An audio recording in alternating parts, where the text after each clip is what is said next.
ಈ ಥರ ಇದು ನಿಫ್ಟಿ ಒಂದು 5 ಮಿನಿಟ್ಸ್ನ ಒಂದು ಚಾರ್ಟ್. ಇವತ್ತಿನ ಮಾರ್ಕೆಟ್ ನೋಡ್ಬೋದು 20th ಒಂದು ಡಿಸೆಂಬರ್ನ ಒಂದು ಚಾರ್ಟ್ ನೋಡ್ತಾ ಇದ್ದಾರೆ. ಸಿಕ್ಕಾಪಟ್ಟೆ ಒಂದು ಸೂಪರ್ ಫಾಲ್ ಆಯಿತು ಅಂತಲೇ ಹೇಳ್ಬೋದು.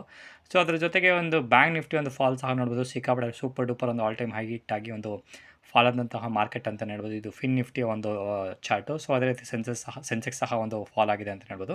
ಸೊ ಇದೆಲ್ಲ ನೋಡಿ ನಾನು ಅನ್ಕೊತಿದ್ದೆ ಓಕೆ ಮಾರ್ಕೆಟಲ್ಲಿ ಬಿಗ್ ಬಾಯ್ಸು ಸಿಕ್ಕಾಪಟ್ಟೆ ಸೆಲ್ಲಿಂಗ್ ಮಾಡಿದ್ದಾರೆ ಅಂತ ನಾನು ಅಂದ್ಕೊಂಡೆ. ಅದಾದಮೇಲೆ ಜಸ್ಟ್ ಇವತ್ತಿನ ಮಾರ್ಕೆಟ್ನ ಒಂದು ಸೆಂಟಿಮೆಂಟ್ ನೋಡಿಕೊಂಡು ಈ ರೀತಿ ಎಕ್ಸ್ಪೆಕ್ಟೇಷನ್ ಇಟ್ಕೊಂಡು ನಾನು FII ಮತ್ತು DII ಡೇಟಾ ನೋಡಿದ್ರೆ, ಸೊ ಕೆಳಗಿರೋದು ಬಂದು FIIನ ಒಂದು ಡೇಟಾ 1300 ಅಷ್ಟೇ ಅವ್ರು ಸೆಲ್ ಮಾಡಿದ್ದಾರೆ. ಸೊ ಅದ್ರ ಜೊತೆಗೆ DII ಬಂದು 4754ನ ಒಂದು ಬೈ ಮಾಡಿದ್ದಾರೆ. ಡೇಟ್ ಸಹ ನೀವು ಕ್ಲಿಯರಾಗಿ ನೋಡ್ಕೊಂಬಿಡಿ 20th ಡಿಸೆಂಬರು.